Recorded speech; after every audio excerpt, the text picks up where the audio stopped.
Bienvenidos a la microlección de selección de la muestra y cálculo del tamaño de la muestra. Quien les habla, la maestra Diana Navarro, enfermera especialista quirúrgica del Hospital General de Zona número 1 IMSS Aguascalientes y becaria del doctorado en Ciencias de Enfermería de la Universidad Autónoma de Nuevo León. ¿Te has preguntado cuántas personas necesitas para llevar a cabo tu estudio? Y sobre todo, ¿qué características deberían de tener esas personas para que las puedas incluir? El día de hoy son las preguntas que aclararemos durante la microlección. Avancemos.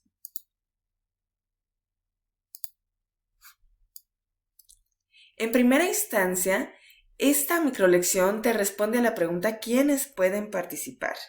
La selección de la muestra, o también llamada muestreo, consiste en seleccionar un grupo de personas, eventos u objetos de interés con los cuales se va a llevar a cabo el estudio.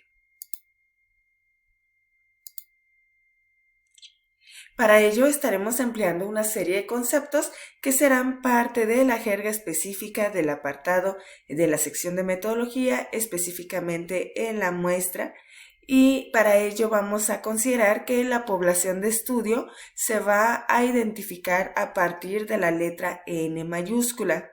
Esta población de estudio es el conjunto de las unidades de estudio de lo que te interesa justamente abordar, pero que no siempre tienes acceso a ellas, ya sea por determinadas características que las veremos en el apartado correspondiente. También emplearemos conceptos como lugar de estudio, que se refiere a la zona geográfica en la cual se va a llevar a cabo esta investigación, y el periodo de estudio, que indica el tiempo en el cual el investigador estará recolectando los datos. En este sentido, los elementos de las poblaciones, según Nancy Burns, en su literatura, refiere que la población de manera genérica es ese grupo particular de personas o elementos que se van a estudiar, y que la población diana es ese conjunto de elementos que cumplen con determinadas características del criterio de muestreo o criterios de inclusión. Y posteriormente existe, si lo viéramos a partir de pirámide, la población accesible, que estaría en la base, y esa población accesible es parte de la población diana a la que el investigador tiene acceso y podrá abordar. Aquí es donde se considera tal cual el cálculo de la muestra y cómo es que cada elemento de ella va a ser seleccionado. En ocasiones podrás encontrar que el término de población diana también se conceptualiza como población blanco. Una vez que conoces la población y que es tal vez inaccesible alcanzarla, se realiza un muestreo, un cálculo del tamaño de la muestra, en el cual se va a representar por la letra N minúscula. Esa muestra es justamente un extracto o un subconjunto de la población que se emplea cuando no puedes acceder al total de ella, ya sea por diferentes circunstancias. Dentro de ellas es que conozcas o la población sea desconocida, dado la complejidad del fenómeno de estudio. Ejemplo, poblaciones con vulnerabilidad o algunas enfermedades emergentes. Después se encuentra que puede ser por población inaccesible. Imagínate que quieres tomar una cantidad de sangre de uno de los pacientes y no tendrías que tomar 5 litros, sino que tal vez con 3 mililitros o menos es total suficiente. Y la otra, que es una población inalcanzable. Esto es debido a la distribución de la población y que sería irrelevante que el investigador tomase todo su tiempo para abordar a 5,000 estudiantes cuando podría abordar a una menor cantidad. Hay que considerar que también para este cálculo consideramos factores de tipo económico que estén a disposición del investigador y las aportaciones que dan las instancias, sobre todo educativas o de salud, para poder abordar a la población y estudiar. Para ello determinaremos características específicas de las personas que queramos que entren en nuestra investigación.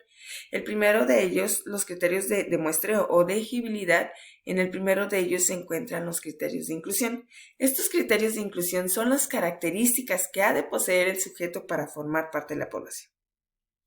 En los criterios de exclusión cuentan con esas características necesarias, pero que presentan alguna otra que hace que el elemento o la persona sea excluida de esa población. Y los criterios de eliminación son justamente las características que habrán de aparecer en la persona para que ella sea eliminada del estudio. Esto lo clarificaremos con el siguiente ejemplo. Imagina que el objetivo de un estudio es describir la cultura de seguridad del paciente por enfermería perioperatoria en un hospital público de Aguascalientes. Este artículo refiere que dentro de sus criterios de inclusión es el personal de enfermería perioperatorio entendido en las áreas de preanestesia, en el transoperatorio y postanestesia, indefinidamente de las categorías contractuales. Los criterios de exclusión podrían ser el personal que durante la colecta de datos se encontraba de licencia o incapacidad, y los de eliminación son aquellos participantes que retiren anticipadamente su participación en el estudio. Recuerda que los criterios de exclusión no es lo contrario a los criterios de inclusión. No se puede excluir a quien ni siquiera fue incluido. Es decir, no podríamos decir que los de exclusión es el personal de enfermería que se encuentra en los pisos de hospitalización de determinada, sino que solamente se excluyen aquellos que cuentan con las características de inclusión, pero que demarcan alguna otra que los hace ser excluidos. Eso es en cuanto a los criterios. Ahora, tenemos tipos de muestreo. Ya definimos las características que deberán tener nuestros participantes. Ahora, ¿cómo voy por ellos? ¿Cómo los selecciono? ¿Cómo los recluto? Bueno, para ello tenemos los tipos de muestreo. Ellos se dividen en el muestreo de tipo probabilístico y no probabilístico. En esta microlección se te presentan solo algunos de los más empleados en la investigación científica de enfermería. El de tipo probabilístico tenemos el muestreo aleatorio simple, en el cual las mediciones son más precisas y todos tienen la misma probabilidad de ser elegidos. Y posteriormente el muestreo sistemático, que utiliza intervalos de salto para cubrir con el marco muestral. Cuando empleamos muestreos sistemáticos es porque tu población es tan grande que te permitirá ir dando saltos entre cada participante. Para su cálculo se demarca la fórmula de K, donde K representa justamente este muestreo sistemático, la N, recuerda que era la población, y sobre la muestra, sobre tu cálculo de la muestra. Lo que te dé como resultado es justamente los saltos que tendrás que dar para poder abordar a cada uno de los participantes. Imagina que necesitas 250 pacientes del área de urgencias.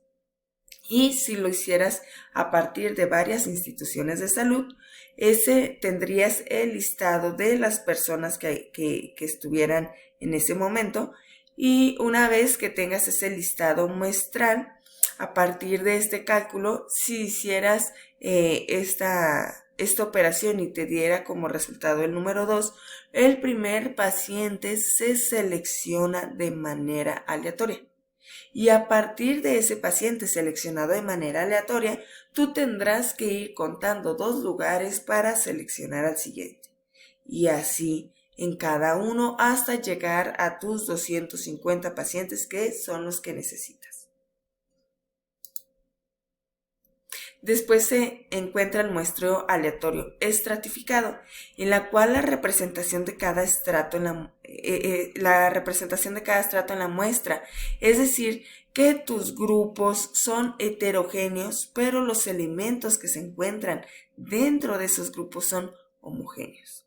En cambio, el muestreo por conglomerados son grupos homogéneos entre sí, pero dentro de esos grupos sus elementos son heterogéneos.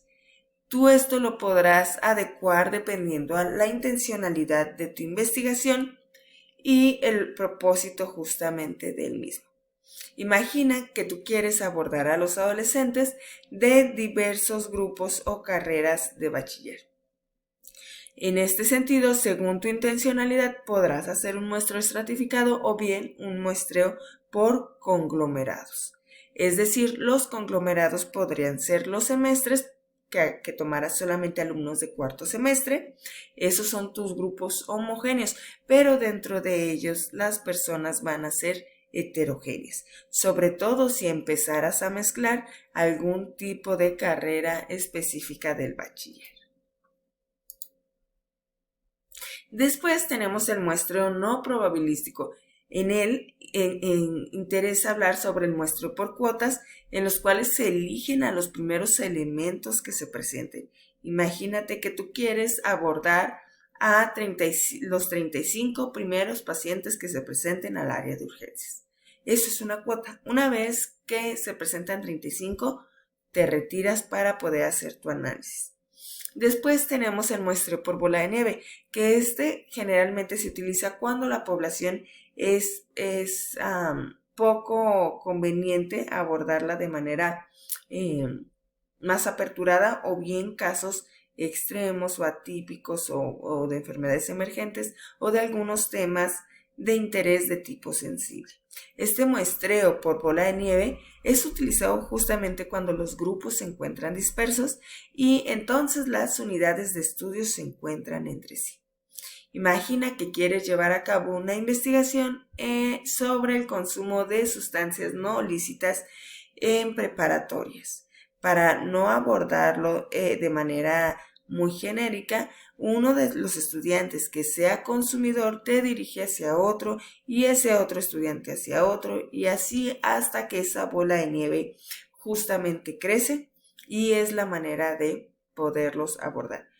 En la investigación de tipo cuantitativa es raro o es menos frecuente emplear estos tipos de muestreo, ya que estos tienden a visualizarse más en la investigación con enfoque cualitativo.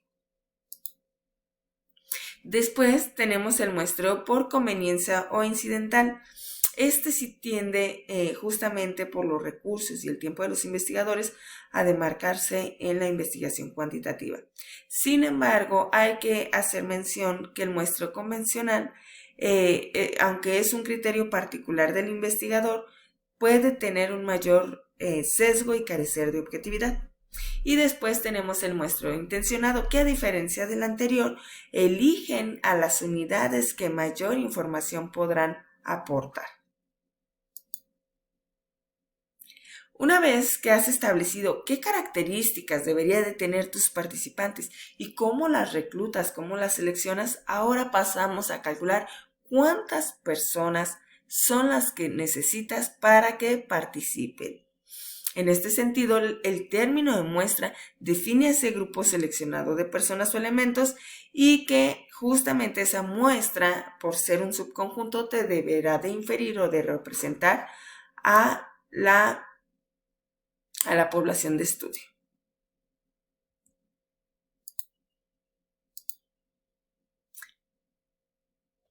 Para ello, estaremos empleando los términos del tamaño de la muestra. Para que tú puedas realizar un cálculo del tamaño muestral, se pretendería que contaras con un listado muestral o un marco muestral, que es justamente la enumeración de las unidades de estudio. Esto sobre todo cuando la población se conoce, o en metodología le llamamos población finita. Si no se conoce el marco muestral, se realiza un cálculo del tamaño de la muestra para población desconocida o infinita.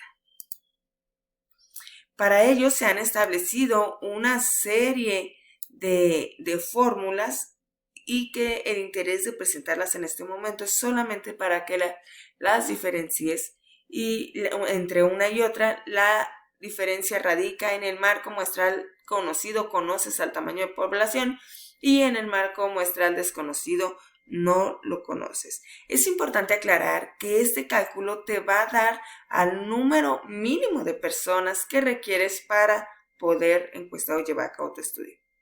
Y en este sentido se pueden utilizar una serie de paquetes estadísticos que realizan este tipo de cálculo. La muestra, para que tú digas que una muestra es representativa, deberá de cumplir con dos cosas. Una, que hayas establecido tus criterios de elegibilidad o tus criterios de muestreo, y la otra, que hayas calculado la muestra. Se habla de representatividad de la muestra justamente cuando la muestra, la población accesible y la población diana son iguales. Para ello deberás de considerar el entorno, las características de los participantes y la distribución.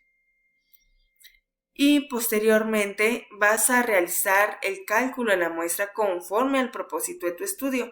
Para ello podrás considerar elementos como el número de variables investigadas, si vas a utilizar una prueba de poder, un nivel de significancia, cuál será tu error relativo máximo, si tienes intervenciones, cuál va a ser el efecto del diseño y cuál es la tasa de respuesta esperada de participación.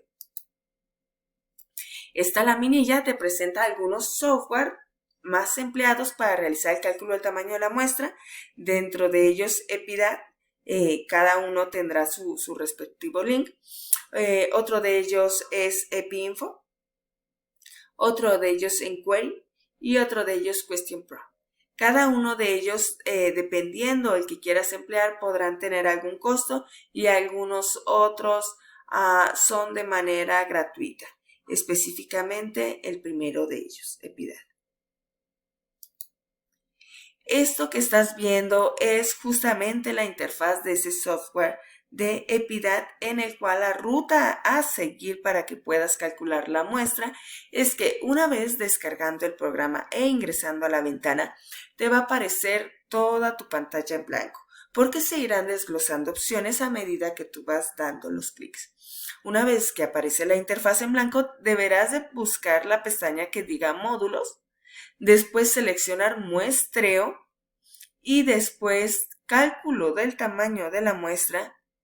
Dependiendo si solamente vas a utilizar intervalos de confianza, te posicionas en ella y te va a desglosar algunas opciones como media, proporción, ratio, el riesgo relativo, la concordancia o pruebas diagnósticas. Si solamente tu objetivo es describir lo que está pasando en una determinada población, independientemente del número de variables, si solamente quieres describir, estarás utilizando esta ruta y seleccionando la opción de proporción. Si deseas hacer algunas pruebas paramétricas o inferenciales, te pones o te posicionas en la opción de contraste de hipótesis y se irán desglosando dependiendo del interés de tu estudio. Regresando a la primera alternativa, en la cual solamente queremos conocer la proporción, te va a pedir los datos de tu población que deberás de contar con ella a partir de tu marco muestral. Después la proporción esperada, la cual esta la sacas a partir de la revisión de los estudios, o bien si se desconoce se le coloca el 50%. El nivel de confianza con el cual estás trabajando, que generalmente por ser un estudio meramente de proporciones, podríamos considerar el 95%. Colocas que quieres que te calcule el tamaño de la muestra con un efecto del diseño del 1, aunque no vayas a realizar alguna intervención, y la precisión absoluta, que puede ser mínimo 1 y máximo 5, para que sea complementario al nivel de confianza y posteriormente calcular. Estos son algunos ejemplos en los cuales se demuestra cómo es que deberás de redactar ese apartado de cómo fue calculada la muestra. Regresemos a un ejemplo en el cual el objetivo fue describir la calidad de vida del trabajo del personal de enfermería en una institución del segundo nivel de atención en Aguascalientes, México. Para ello, se tenía un marco muestral de 546 trabajadores de enfermería y la muestra fue calculada con Epidat versión 4.1 con una proporción esperada del 50%, un nivel de confianza del 95%, una precisión del 5% y la muestra fue de 251 sujetos seleccionados a partir de un muestreo aleatorio simple. Justamente así tendrás que redactar ese apartado de cómo calculaste la muestra. Otro ejemplo, tenemos a probar un modelo que explique el control del riesgo de obesidad en adolescentes y la población accesible es de 1.300 adolescentes inscritos en una preparatoria pública. La muestra fue calculada con Enquiry Advisor 4.0 para un modelo de regresión lineal múltiple de 12 covariables, significancia de 0.05, tamaño del efecto mediano de 0.04 y potencia de prueba del 80%. La muestra calculada fue de 427 participantes. Recuerda que esta cantidad de participantes es lo mínimo que tú requieres para poder llevar a cabo tu análisis estadístico. Sin embargo, recuerda adicionar el 10% por si hubiese pérdidas durante tu estudio en los participantes. Así, ese 10%, con palabras coloquiales, será ese colchón tentativo para que pueda haber más personas en tu investigación.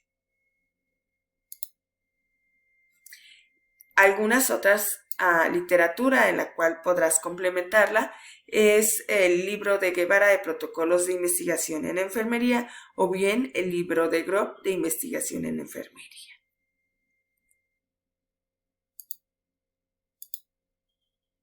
Eso es todo por nuestra sesión de hoy. Recuerda que para que tu muestra sea significativa y representativa, establezcas bien tus criterios de muestreo, el cómo los vas a seleccionar y que hayas realizado un cálculo del tamaño de la muestra. Ante dudas me puedes encontrar en diananavarro-06@hotmail.com. Gracias. Nos vemos la siguiente sesión.